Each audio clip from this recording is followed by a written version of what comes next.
Let's get into some more of that vocabulary. A regression line is a linear model drawn through the center of a group of data points plotted on a scatter plot. This is going to be a lot like our line of best fit, so see, sometimes called a regression line. It's just much more accurate because it's something that's created by a calculator or computer. So it's much more accurate than what we can create by just drawing a line of best fit ourselves. A residual plot demonstrates whether that line is a good model for bivariate data. And it should say a good linear model. So let me squeeze that in there.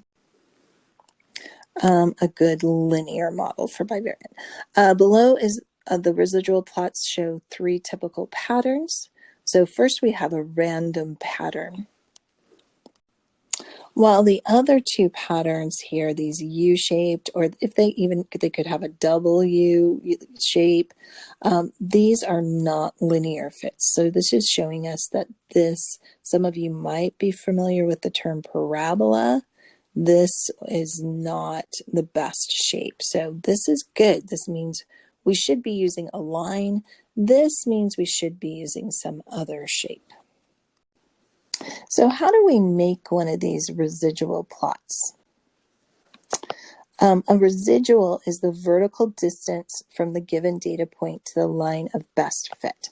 So basically what we're talking about here is how far is this point vertically from our residual equation. And you can see we've got a residual equation here of 0.5. So we're going to use that equation here. So we're going to put it to create our predicted values.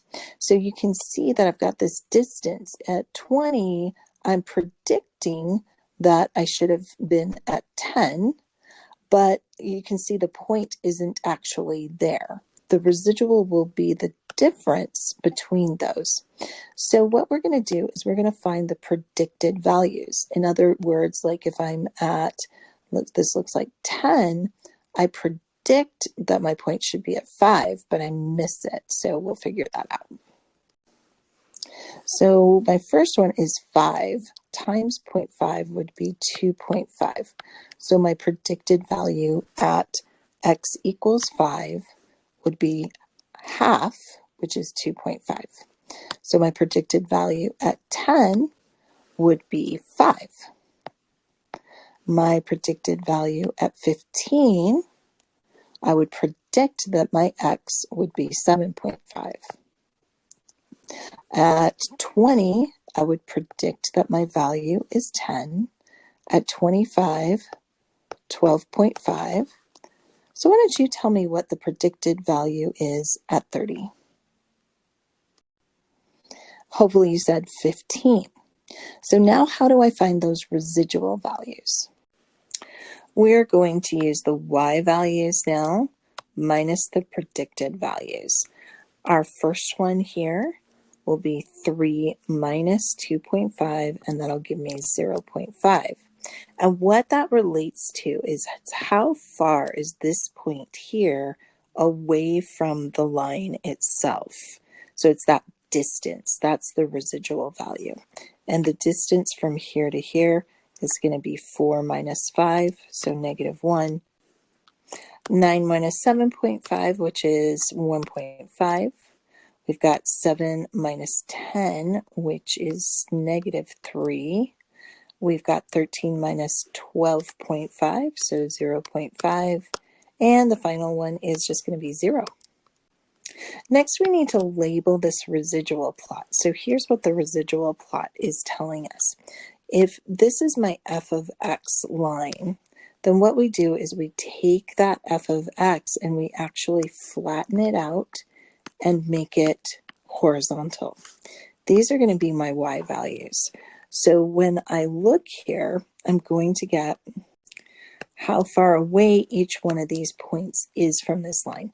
So I need to be able to label down to -3 and up to, let's see, what was my biggest one? 1.5. So I'm going to go ahead and just count by ones and negative ones. And actually, I'm going to skip. I know this -3 is going to go a little off the graph, but that's okay. So let's see, this first point here. Oh, by the way, I'm also going to count by fives here. I'm not going to write all of them on here. Just know that this is going 5, 10, 15, 20, 25, 30. My first point is at 5, and then the residual value is 0.5. So if I go to 5, 0.5 is going to be right here. And what that means is, remember, this distance from this point to this line is half a value. My next point is at 10, -1.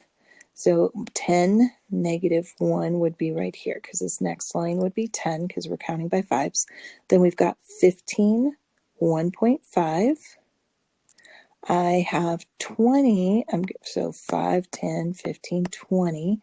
I'd be at -3. So I'm going to go off the graph a little bit. I didn't quite get to -3 there. And then let's see, 25 and 0.5. So at 25, I'm at 0.5. Oops, I'm going to go up a little bit higher there. And that at 15, or sorry, at 30, I'm at 0. So you can see here there's really no real pattern. Now this is not the same as the R value. No pattern here is a good thing. So does the residual plot, this was our first one, suggest that a linear model is a good fit?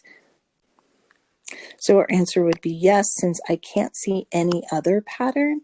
Now somebody might be going, well, it looks like that. Well, that's not a pattern. That's not a clear curve or something that's starting to make a shape. It's pretty random. Our next question asks, how far is the linear model or predicted value from the actual value when x equals 20?